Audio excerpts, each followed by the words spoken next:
Welcome to The Stacks, a podcast all about books. My name is Tracy Thomas, and I am your host here. This is another episode of our Stacks Book Club, and we are discussing James Baldwin's Giovanni's Room. I'm joined by my guest from last week, Chris Maddox, a television writer and actor, and we discussed this book that tells the story of a young man who moves to Paris and his romance. I don't want to give anything away. If you haven't read the book yet, you should pause the episode, go ahead, read the book, and then come back and talk to us. Also, just so you know, everything we talk about this week will be in the show notes. So without further ado, let's talk Giovanni's Room.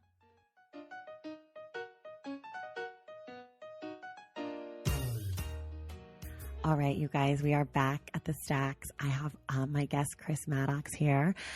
Today is the Stacks Book Club episode. So we're having our little bookish conversation about an American classic set in Paris. Paris. Yes, an American in Paris, if you will. It is called Giovanni's Room. It is by the great James Baldwin. So we're going to talk about the book. And of course, let me just say my two disclaimers loud and proud. Disclaimer 1, there will be spoilers on this book. We will be talking about the book in detail. So if you haven't read the book yet, take a pause. The episode will still be here. So just take a pause, read the book, and come back. My second little piece of information for you is that any book we talk about, any article, anything we talk about on today's episode will be in the show notes. So you can have space to enjoy it that way, and you don't have to worry about writing everything down. Okay, that's enough. Maddox, welcome back to the show. Thank you for having me. I'm so excited. Me too. Okay, we're going to talk about Giovanni's Room. And I just want to really quickly explain to people how we picked this book. I reached out to Chris and I was like, I would love for you to come on the podcast. And he responded let's have coffee and talk about it. And I was like, that's not a good response. Should have been, yes, of course, I love you. I'd do anything you say. But so we get to coffee. And before we even order our coffee, I'm like, this is how the show's going to work. Blah, blah, blah. This is before the show had ever aired. This is how the show's going to work. Blah, blah, blah. And I'm like, is there a book that you would want to talk about? And he's like, Giovanni's Room. And I was like, oh my God, I was hoping you would say that because I wanted to talk to him about Giovanni's Room, but I didn't want to force it on him. So I'm really excited to get to talk about this book with you. Me too. I'm excited to discuss it. I know. So Maddox has read this book how many times? I believe 3 or 4 times. Okay. And I read the book for the first time last week. So we're coming at it from very different places. This book has been with you for years and years. Years and years. And this book has been with me for days and hours. So it's a little bit different. So let's just start if you want to go back either to this most recent rereading or to any of the readings, what are your initial thoughts about the book? Well, let's see. My initial thoughts about Giovanni's Room is, and this is my personal feelings about it, so anyone can feel free to disagree. Disagree. They will. If you disagree, message me and tell me so I can tell him that you're wrong. Yes, please. Let's have a conversation about it because I think that is the most interesting thing about reading, having your own personal perspective, right? Mm-hmm. Totally. Yes. Your own way in. Open to feedback and participation. So don't be shy, y'all. So for me, Giovanni's Room is about a quest for self-discovery, right? Mm-hmm. And hopefully you've read it or reading it or will read it. And hopefully this will spur you for that. But so just in general, David, after he survives this near fatal car crash, he goes to Paris to recoup afterwards. And he while his future fiance is in Spain for vacation, he has this massive love affair with a man. Giovanni, hence the title of the book. Yeah, which we will talk about. Don't worry, y'all. Which makes him, I believe, he has to choose between his sexual orientation and his expectations of masculinity. Mm-hmm. And, you can't really take this book away from the time period in which it was written, which I believe it was published in 1956? Mm-hmm. So it was, James Baldwin wrote it before gay liberation, before the civil rights movement. Mm-hmm. And so this David, the protagonist, is dealing with this internal crisis that is, I think, sort of externalized in this sort of way with, meeting Giovanni. Mm-hmm. Yeah. I was really excited to read this book because I'd heard so much like amazing stuff about it. And when I started it, I kind of was like, uh-oh, I don't like fiction. Like, it's still fiction. Like, I'm not that into it. And so for the first half of the book, I kind of was like, just read this book because you have to talk about it. Like, take your notes, pay attention. And then there's a scene maybe like halfway through the book, after he finds out that his future fiance or girlfriend at the time, we're calling her Hella. We don't know. And we might call her Gila too. So her name, we don't know. We're going to go Hella Gila.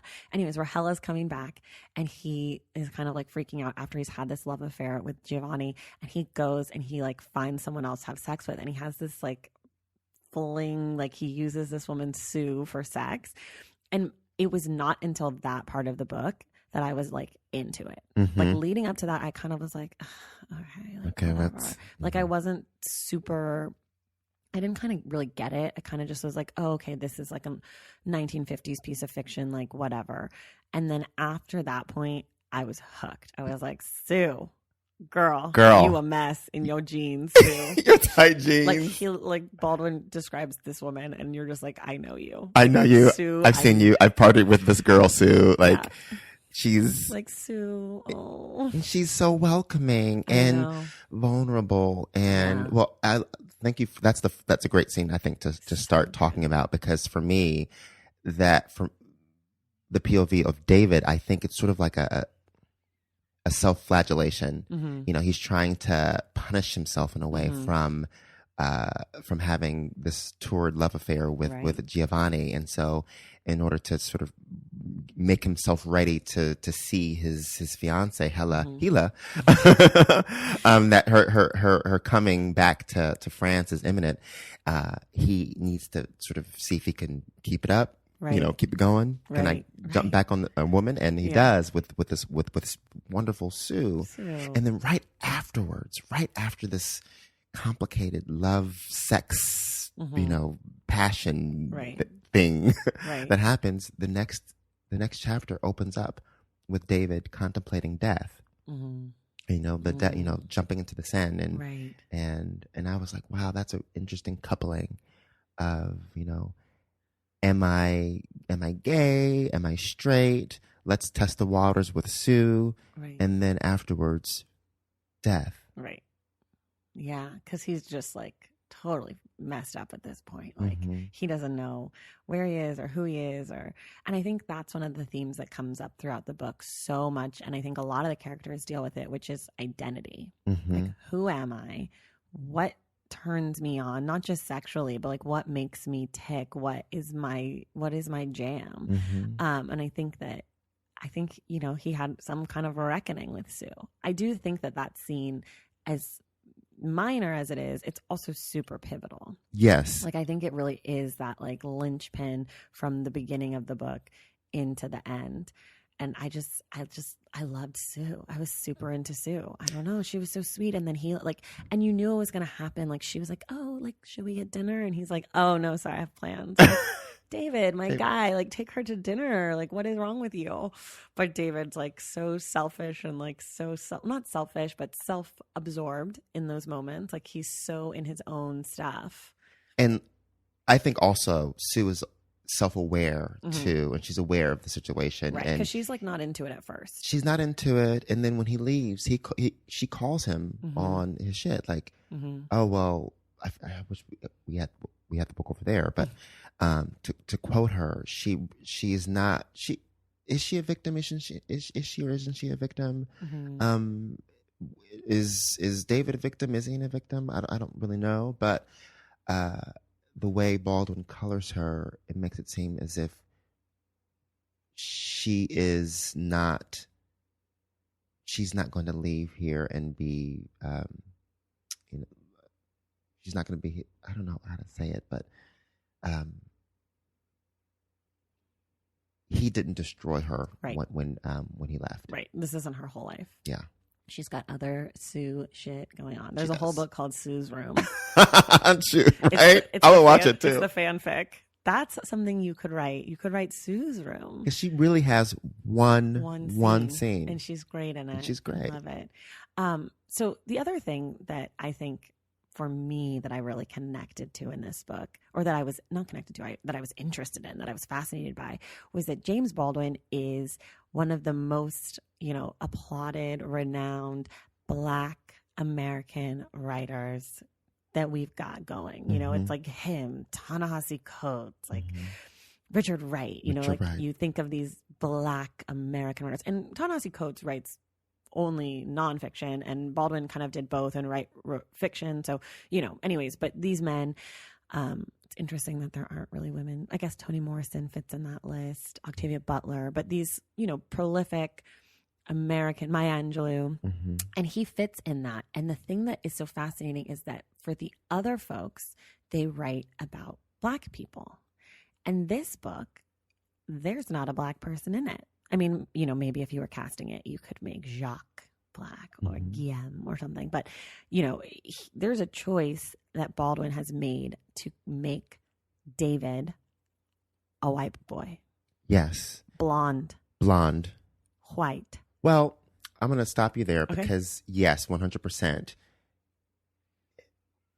But I can't also forget James Baldwin when reading the book and reading David, because it seems like it parallels. It's him. It feels like him. It feels like him. But and I believe this is the case where he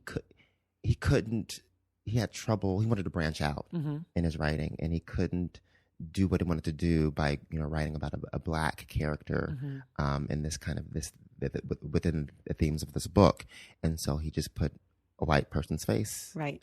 Sure. So I mean, there's a lot of information about kind of how he came across this. And one of the quotes, I'm going to read it to you. This is what he said. This is what he said about writing this book and his inability to make David both Black and gay. He said, quote, "I certainly could not possibly have, not at that point in my life, handled the other great weight, the Negro problem. The sexual moral light was a hard thing to deal with. I could not handle both propositions in the same book. There was no room for it." So this is in 1956, like you said, before the civil rights, before the gay rights, movement, before all of that. And this is a Black, gay, or bisexual man, depending on who you ask, saying, I contain multitudes, but I can't deal with it all at once.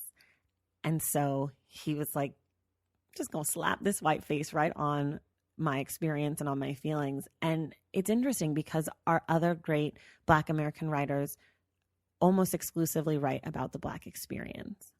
And I know that there's a lot of talk now about writers who are of different ethnicities writing about people or things that are not from their culture. And it's interesting to think that in 1956, this was just something that James Baldwin, genius that he was like, I'm going to do it this way.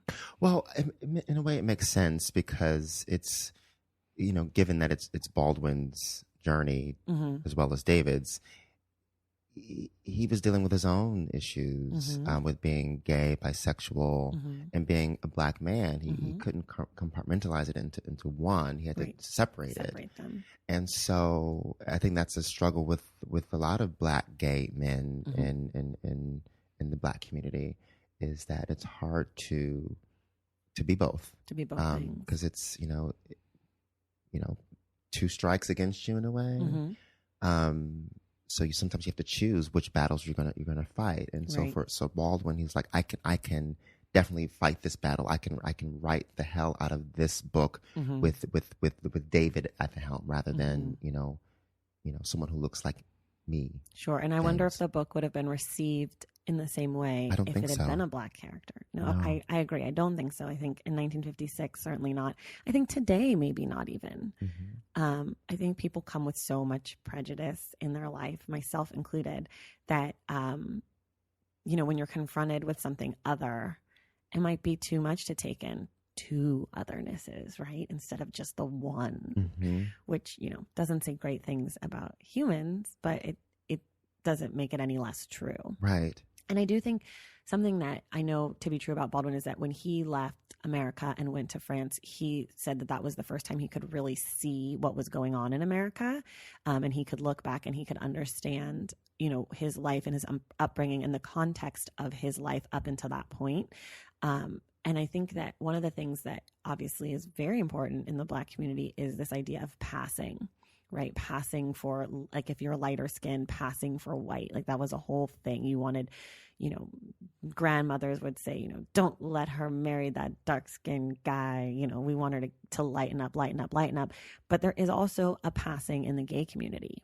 Absolutely. And I think a lot of the things that are in identity and identity politics and identity, you know, navigating identity are true for minorities of all colors and of all sexualities and gender identities. And so I think that some of that stuff that he felt about his self and his race, he still was able to put into David and just put it into the homosexual, bisexual part, which I think is really interesting when we talk about the themes of isolation in this book and the themes of passing or belonging or performance of sexuality or gender, like masculinity and stuff. And I think those things are not simply sexual or gender, but they also are involved in race. Like, there are certain ways that a Black man behaves.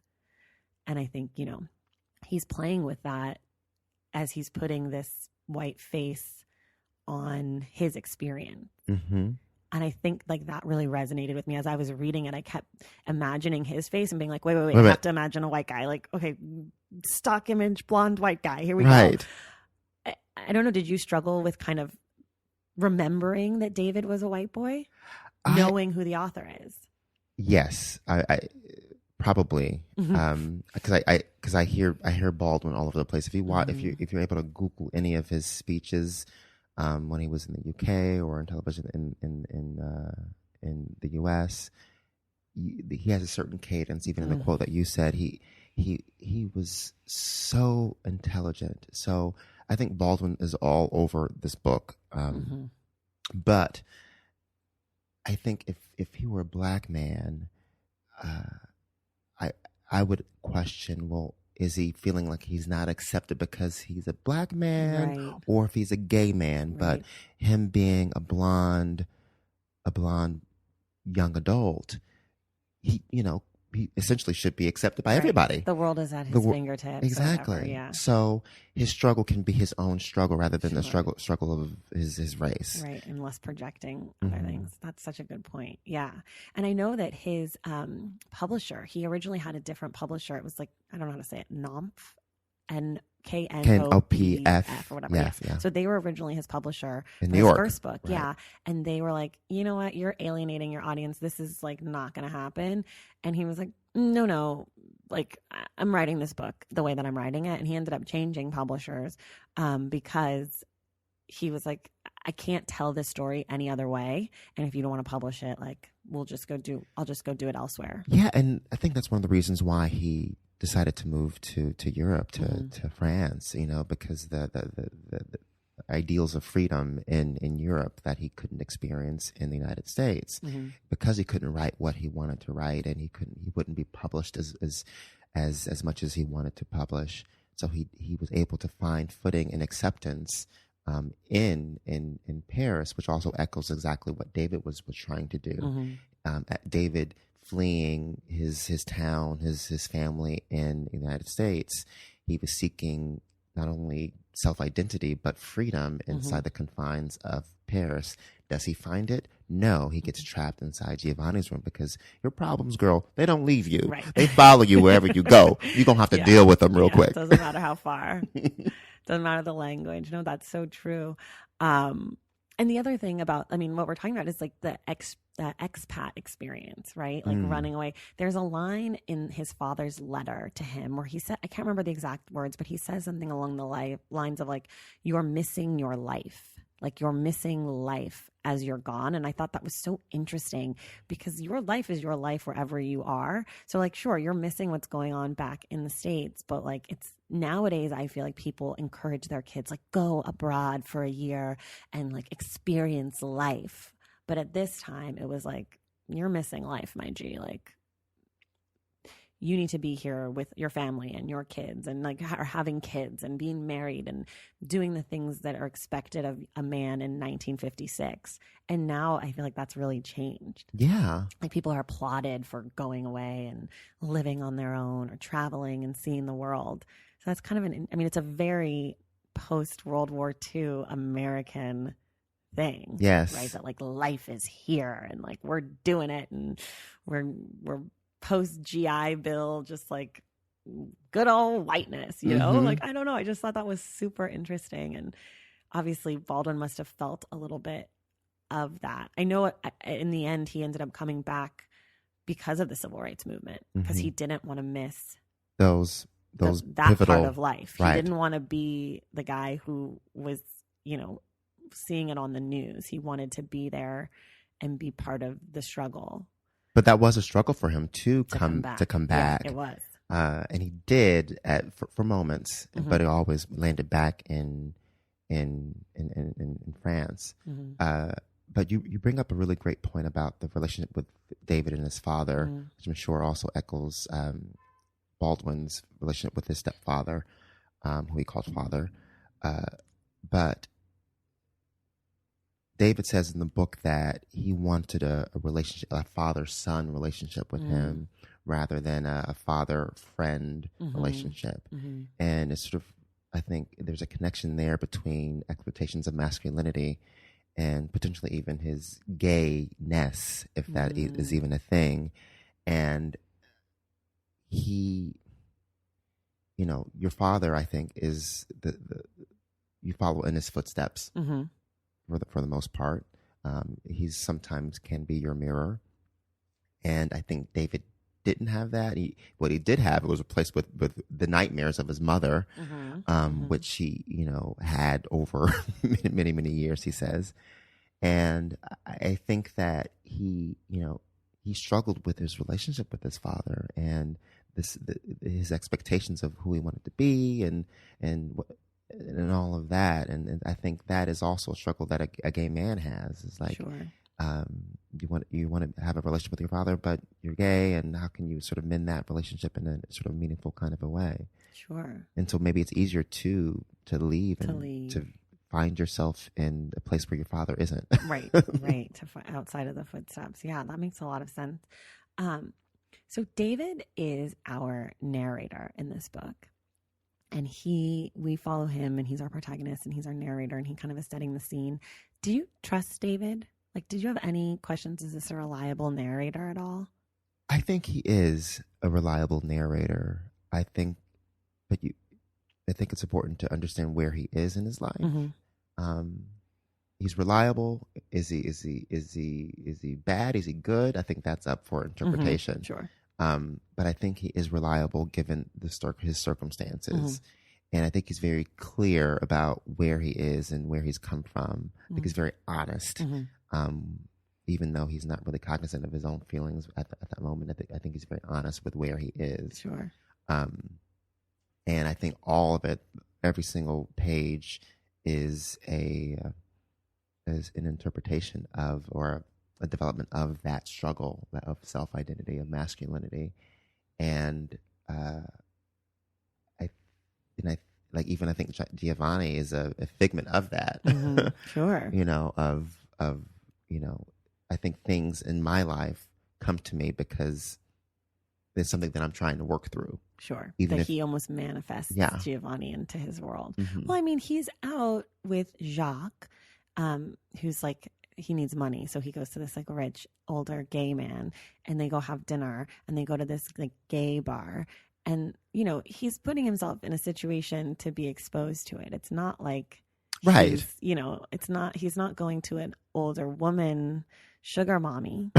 He's going to a sugar daddy. Yes. So, I mean, he is kind of manifesting it. He is creating, he is experimenting. And there's a part earlier in the book where he talks about a friend of his growing up, and they have one kind of sexual encounter, and then Joey. And then he starts bullying Joey. It's the worst. It's like, come on, David, my guy. And the thing is, be the change you want to see in the world, Joey. I mean, David. And he's not, and he's young, and that the first love Mm-hmm. is so, and it's really just how Baldwin, how he structures it is so important. That's one of the first experiences that we as a reader learn about David is through that relationship, and it becomes sort of the lens through which we see the rest of the rest of the book and his relationship with Giovanni. So we immediately see that he's struggling with shame, guilt, Totally. being uncomfortable with his sexuality, given this lovely friendship that he had with this boy. Right. And, and then he flees, and the same thing happens in Paris. Right. Okay. This is a confession. It's a little bit embarrassing because I've told some other friends about this who have read the book and they all laughed at me, but I don't care. You laugh at me if you want. I did not know where the book was going. I knew in the beginning that Giovanni is guillotined because they say it, but I had decided that the reason why, and I don't know, maybe my time period was really off, but I had decided it was because he was gay. And I don't know, I made up that it was illegal to be gay in Paris. And so that they caught him and then killed him. So I'm reading this whole book, waiting for it to be and then Jacques told on him for being gay and he was killed. And then all of a sudden come to find out there's an actual murder in this book. Did I miss that? No, I don't. They don't tell me before they tell me. I think it's Guillaume. Guillaume, yeah. Before Guillaume is... Or William. But we're obviously super French here, and our French accents are amazing. Yes. Mainly mine. Just kidding. Guillaume is murdered, comes very late in the book. Well, I think that is the night of, if you know that television show of it all, the murder mystery, the thriller of it all is there's tons of foreshadowing about murder and death and darkness and sort of, throughout, even from the first chapter, at the end of the first chapter. And I think that sort of propels you all the way through into the end to see who done it, why done it. Right. And how is David implicated in it? I didn't even think that it was a murder mystery at all. I just was oh, they caught him for being gay. I guess I just completely, I think I was so busy looking for whatever makes the book great that I maybe just was trying to be oh, it's about gay. Right. And I wasn't even really using my brain, which, oops. Well, no, I think, maybe that. Thank you, Baldwin, for not letting you use your brain. You're just in for the ride. Just into it. I don't know. I also think maybe as a reader sometimes, if I get too much foreshadowing and it's not clear where it's going, I just decide. I need to know where it's going. So I'm okay, this is what it is. He's murdered or he's, put to death for being gay. And then all of a sudden it's and then he murdered Guillaume. And I'm yo. Or Guillaume's body is found or something like that. Yeah. And I'm I've been got. I got God. Wouldn't it? But okay, if it did end that way with their sexual orientation and their gayness leading to his death because of it, would you have enjoyed the book as much? You think? I don't know. I love just devastation. I think it's a totally different book. Obviously, I think that.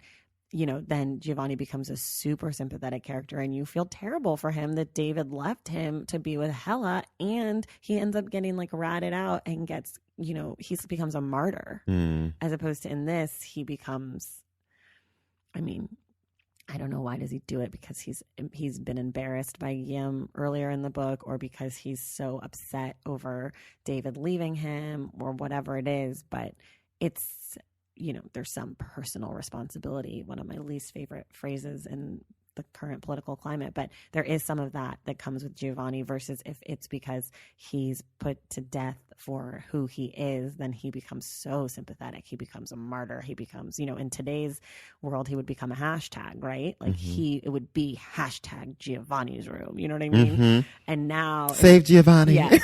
Say his name, all of that stuff. And rightfully so. If he had been put to death for being gay, it's a totally different book. Right. I still probably would have loved the book. I still, because that's what I thought the book was. So I was enjoying it when I thought it was that. So I don't know. But the question then is, people often ask, is David responsible for Giovanni's death as is? Not in my fantasy version of the book, but as is he responsible? And I don't know. What do you think? I think he is. You do? I think, yes, because I think that Giovanni represents gayness to David. Giovanni is gay. Paris is Giovanni. So David doesn't want to acknowledge that he's gay in a certain kind of way. And so ultimately Giovanni has to die. And I think that how is Giovanni going to die is sort of what's pulling the tension, pulling you through the entirety of the book. Like, for example, there's a scene where both of them are holding bricks in Giovanni's room, and you're left with this amazing tension between who's going to kill who, because is Giovanni going to kill David? Is David going to kill Giovanni? Because they can't both survive. And I was like, that is insane. Gay love can't survive, and this is David's journey, you know. Sure. So David survives because it's his story. That's really interesting. I will say this: I was super surprised to find out that Giovanni had a woman and been with a woman and had fathered a child, because in my mind, I agree, Giovanni represents like pure like homosexuality. Like, he is unquestioning, it feels like, in the book. And then to find out that he also has been on his own journey. It wasn't, you know, there are people who come out of the closet at the age of 8. You know, they just always know, and they're confident in that. And then there are people who are 75 and they've been married for 50 years and they're like, I'm sorry, like, to do this to everybody, but I've got to live my life and I've got to live my truth. And to find out that David and Giovanni are actually on a similar journey, that it, you know, that this coming out and, you know, changing your sexual identity, Giovanni isn't quite as, you know, one dimensional when it comes to that. And I really found that fascinating. And it took me by surprise.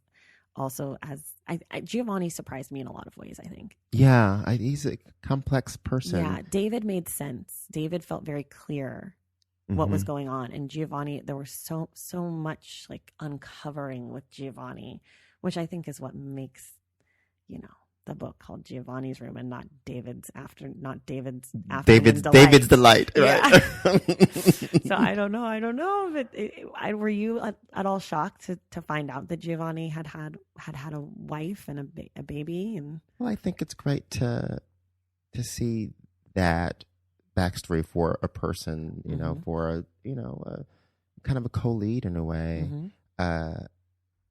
He isn't just one-dimensionally gay, you know, and quote unquote flamboyant, and some of the things that we associate with a gay person.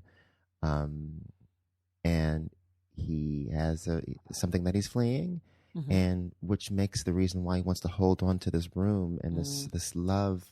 You know, he doesn't want David to leave him or leave their room that he's trying to make it into a home. It means so much to him, and why doesn't it mean as much to David?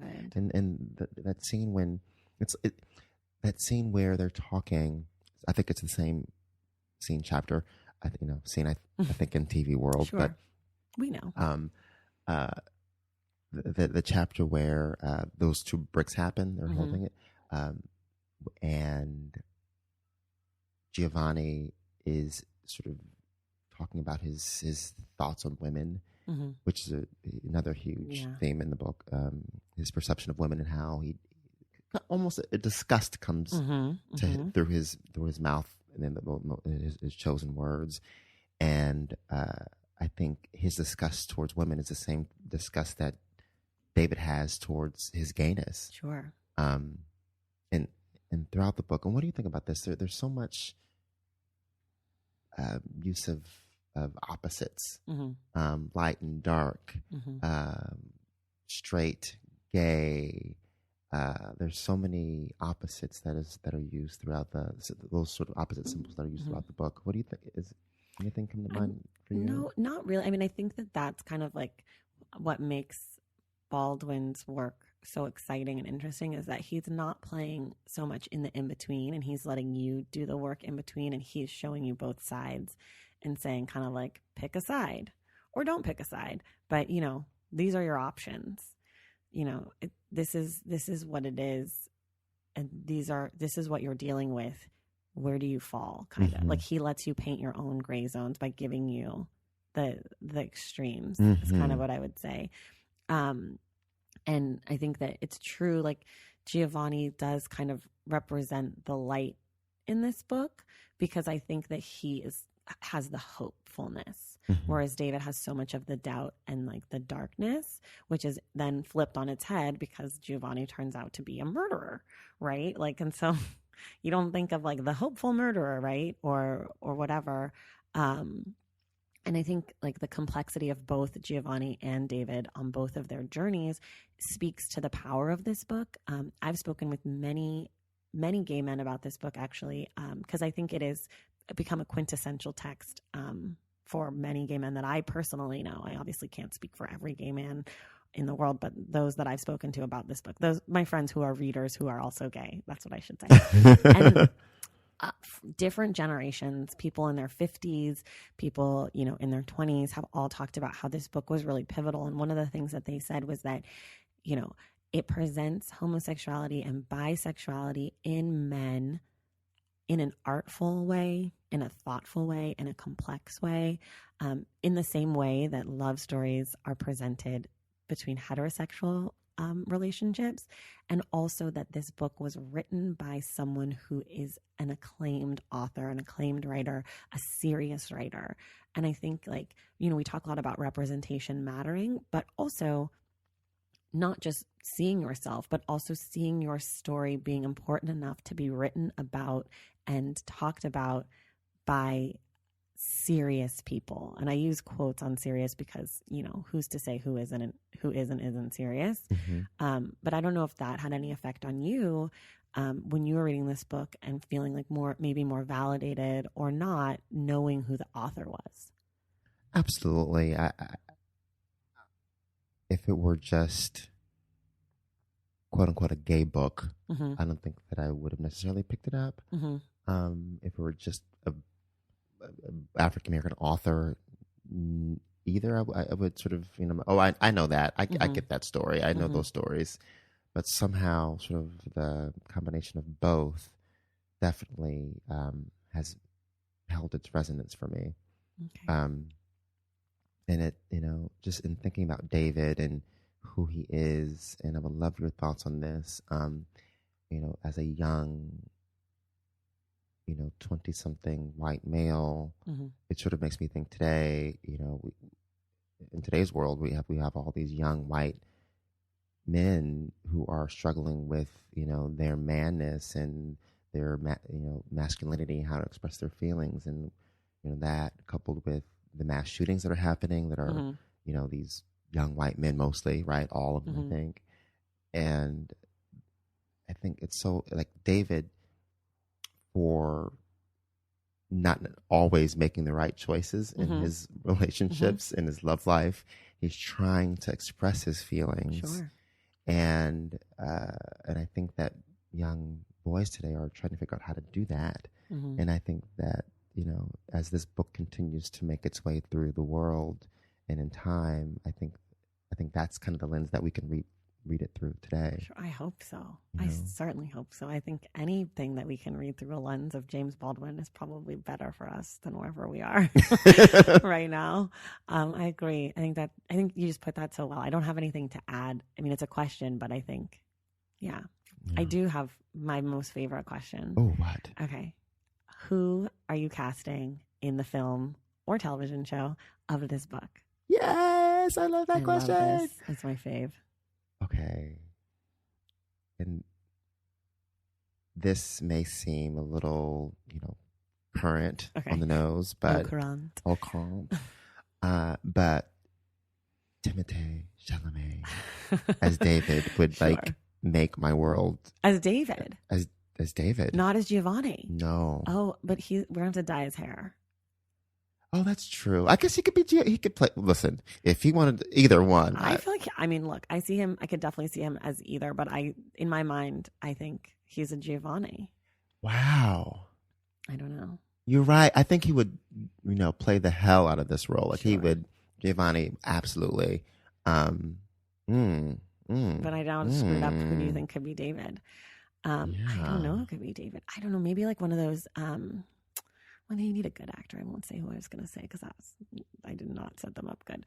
Well, I think you're right though. I think that David is probably more the quote unquote straight man. Like he's just I think you need a really great dynamic Giovanni to play opposite him. Kind of mercurial. Yeah. So I don't know. Maybe a good David would be like, I don't know. Do we think David is handsome? Or do we think David is normal? I think we need to believe as a viewing audience that David is very normal. He, he could have anything. Sure. And why is he? Then we're saying, well, why is he choosing? Right. Sue. Why is he choosing Giovanni? Like, what's his internal world that's making him seemingly make these quote unquote bad decisions? Right. Huh. So that life needs to be kind of easy for him. Yeah. It's like a Hemsworth. Yes. A total babe, like a Hemsworth. Total babe. Sure. I mean, I love a Hemsworth. I think they're really handsome. There's like 5 of them, or 2, or 3, or I don't know. I feel like they're going to just keep coming to There's at least 2. I feel like there's like as many as 12. Yeah. We're not sure how many Hemsworth there are. Hey, I may be Hemsworth by the end of the day. Oh, sure. You're definitely a Hemsworth. Change my name. But someone like that, like real cute like that, I don't know. I mean, there's so many characters. I mean, you need a fantastic Sue. Sue's gotta be. I mean, in my mind, this book is just Sue's story. Yes. Time with Sue. And then Hella, I don't know. Like, she's so blah. She is blah. But I think I think that's on purpose. I think it is too, that she represents motherhood, marriage, normalcy, wife, land, sure. Americana. Sure. So seemingly she's kind of blah. Normal blah. And she's trying to mix it up in Spain. She's trying to have her life. Oh my God. Wait, I know who should play Sue, even though I'm not a big fan of this actress, but like the most Sue in tight jeans. Do you know who I'm going to say? I think I'm thinking girls all over the place. Lena Dunham for Sue. Fully Lena Dunham. Can you imagine? I'm super not into it. I mean, you could also go like Allison Williams-y too, you know. Well, Allison would be great. Hella too. I don't know. I think she's a little plain Jane to me. Well, she is, but for me, that's Hella. Oh, you think Hella's plain Jane? Okay. I think she's very plain Jane. Sue is like, well, basically we're casting everybody from Girls. But I think, yeah. But I mean, I would never want to cast Lena Dunham in anything because I'm not a big fan of her. But that is kind of who I envisioned Sue being. Well, in Hollywood, you need someone to push the dial. So that's true. Give her that one good scene. Give her that. Yeah, seriously, like give her those tight ass jeans. Sure. Oh, and like, have David pull her hair a little bit. Yeah. There you go. There we go. You're done. Mm-hmm. Done and done. Okay. Before we get out of here, I do want to talk a little bit about the title of the book. Why do you think it's called Giovanni's Room? Besides that, there's a lot of the book is set there. Like, do you think that there's a greater reason? I do. I think it represents prison. Okay. You know, like a psychological prison, an emotional prison. Love can be a prison. Love can be beautiful. It can be wonderful. It can be exciting, but also it can crumble around you. And I think the whole entire TV show or book could take place in Giovanni's room, and to see over time, like if you watch this, it could, like for the play version, you would see over the course of a 2-hour play, brick by brick, their love being dismantled, this room being dismantled, and by the end, there's nothing left but the shell. Sure. And so I think Giovanni's room represents the functioning qualities of their love, and when it's good, it looks good. When it's dirty, it's a fucking mess. Yeah. And it's a representation of that. Yeah. And this is, I guess we can end on this because this is a quote about love. And I know that James Baldwin has talked about this book and said that it's about what happens when you don't succumb to love or when you push love aside. And here's something that towards the end of the book, here's the quote. Much has been written of love turning to hatred, of the heart growing cold with death of love. It is a remarkable process. It is far more terrible than anything I have ever read about it, more terrible than anything I will ever be able to say. And that's David talking about, pushing Giovanni aside to be with Hella. And it's just painful when you hear those words. Yeah. And talk about validation. I just want to be validated in my Yeah, love life. sure. I'm a gay man, and to hear that you're not the chosen one, Sure. it can be. Can I read a couple of my favorite quotes? Yeah, go ahead. I know we're going to end on that, which is No, beautiful. go But ahead. there are these two, sort of the chasm between like good and bad and light and dark. There are these two quotes that just make like, is this love? Is this? So one is, with the fearful intimation, there opened in me a hatred for Giovanni, which was as powerful as my love, and which was nourished by the same roots. So like hatred and fear, and then there's this other one. His touch could never fail to make me feel desire, yet his hot, sweet breath also made me want to vomit. Like how can those two things exist? Both be true at the same time. Yeah. It's true, and the book is so good. I mean, like I kind of get tingly feelings when I hear you read the quotes, because I'm like, right, God, that was good. So if you haven't read the book yet, you should. If you've listened to this whole podcast though and you haven't read the book, like, what are you doing, my guy? Like, read the book and then come back. Yes. But anyways, Chris, thank you so much for being here. Thank you for having me. And we will be back next week with actor and also choreographer, Tony-nominated choreographer, Sam Pinkleton. Thank you guys. Have a wonderful day, and we will see you in the stacks. That does it for us here this week at The Stacks. Thank you all so much for listening. Please make sure you're subscribed to The Stacks wherever you get your podcasts: iTunes, Google Play, Stitcher, TuneIn. Also, if you do listen to us through iTunes, please rate and review the show. It really helps us out here, so we appreciate it. Thank you to our guest, Chris Maddox. Next week, I will be joined by Sam Pinkleton, who is a Tony-nominated choreographer and director and actor. We're going to discuss all the things he loves to read. Our graphic designer here is Robin McCright, and our theme music comes from Tegirigis. The show was created and produced by me, Tracy Thomas. Thank you all so much, and we'll see you in the stacks.